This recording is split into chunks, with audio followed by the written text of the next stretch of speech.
Hi guys, I'm Charlie. I'm 25 from the UK and I have congenital anosmia, which means I've never smelled anything in my whole life ever. And these are my 5 tips for living with anosmia. Tip number 1, have a schedule for you and your clothes.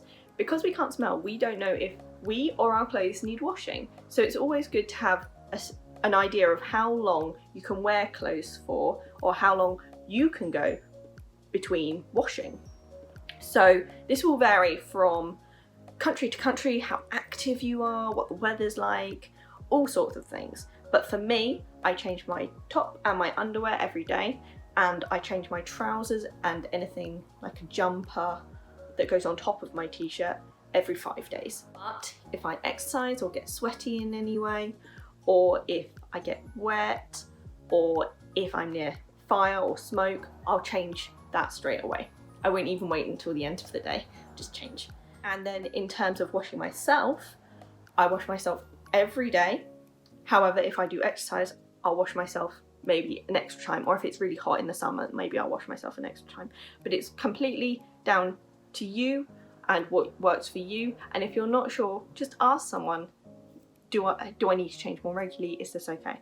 Tip number 2, label your food.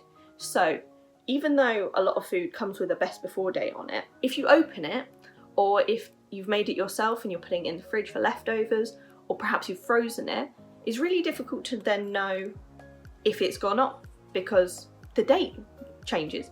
And a lot of them have like once open, consume within. And if you're really bad at keeping track of time like I am, that can be really difficult. So what you can do is you can put a sticker or use a Sharpie and just write the date that you put it in or opened it or made it or put it in the freezer on the packet. You could also instead write the date that it goes off. It depends how you think about it. So you could either write, if it says once opened, consume within 2 days, you could write today's date, or you could write the date in 2 days time.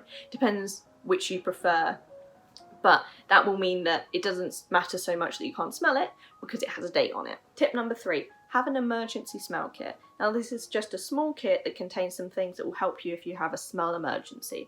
So I keep my kit in my desk at work. It also contains things like plasters, but for the smell part of it, I keep deodorant, wet wipes, and a spare t-shirt in a plastic bag. So the deodorant is pretty obvious. It's so that I can apply deodorant throughout the day if I feel like I need to top up. The wet wipes is so that if I feel particularly sweaty, perhaps I went for a walk at lunch, or I had really nervous phone call, I can go to the bathroom and just have a quick wet wipe shower. So just wipe my body with the wet wipes and just feel clean. And then the spare t-shirt is that if I've had one of those incidents where I feel like I've got a bit sweaty and my t-shirt just feels gross, I can change it, because when you can't smell, you assume that if your clothing feels gross, you must smell gross, even if you've done stuff to make that smell go away, like put on deodorant and wipe yourself. So I find that it really helps to have a clean t-shirt to put on in case of emergency, and I keep it in that bag just to make sure it doesn't get dirty or get contaminated with anything else that's in that bag. And then if I've used that t-shirt, then I just replace it. Tip number 4 is to get yourself a designated nose. Now this is just someone to smell things for you. Our noses don't work, so it's important to get someone whose nose does work to help. This could be a friend, a family member, a co-worker, a partner, anyone who you feel comfortable with.